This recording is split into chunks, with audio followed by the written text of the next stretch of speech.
In this lesson, we will cover the track settings. There are only a few differences between track settings in the Lite and Pro editor, so we will cover both. To access these options, hit the Start button when in the editor, and then scroll down and select Track Settings. The first option will be Game Mode Settings. Select this to enter the Game Mode menu. In the Lite editor, you can only create Trials maps, so your game type will always be set to Trials.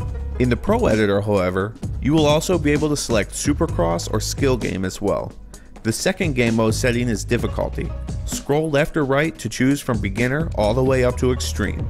Try to be consistent when setting your track difficulty. It is good to use the in-game license tests as guides. For example, if your track requires the rider to use skills learned in the A license test, then your track is hard or extreme, no matter how easy it is for you. Your next game mode setting is Allowed Bikes. You can use this to choose what bikes a rider can choose to use on your track. You can allow all bikes, just one, or whatever combination of bikes you like. Whichever bikes have an X in the checkbox will be available to riders to choose from when they play your track. After you've chosen your bikes, you can set your medal times. Be sure to test your track well before setting medal times. If you can, it's always good to get a few people at varying skill levels to test your track.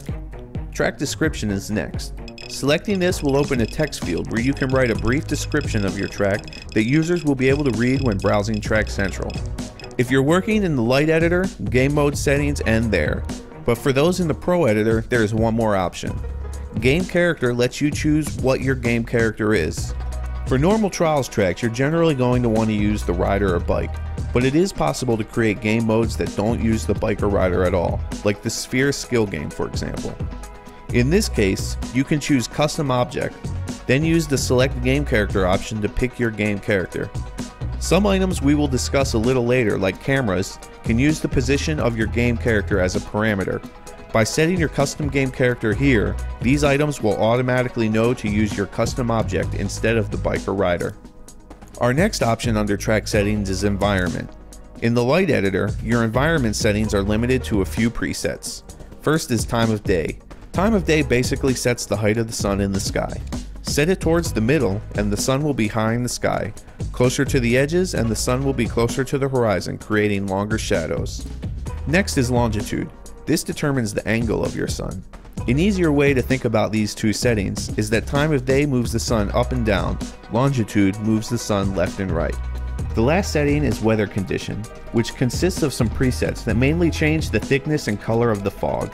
In the Pro editor, you can create some custom environment settings, which will get its own tutorial a little later. Our last track setting option is the Music Playlist. The first checkbox decides whether or not your map will play music. If an X is in this checkbox, your track will play music from the in-game playlists. If you choose to have music, you can then move on to the playlist type. You can choose between two different preset playlists, or create your own custom playlist. If you choose to make a custom playlist, a few more options pop up. The first checkbox determines if your tracks will play in random order or the order of the playlist. The next option, Select Song, will take you to another menu where you can choose which tracks to use from the game's soundtrack. But before you select your songs, you may want to clear the current list. By default, when you select Custom Playlist, it gives you a full playlist. The tracks that are currently in your playlist appear in the box below the Select Song option. You can clear each song with the X button or use A to replace one track with another.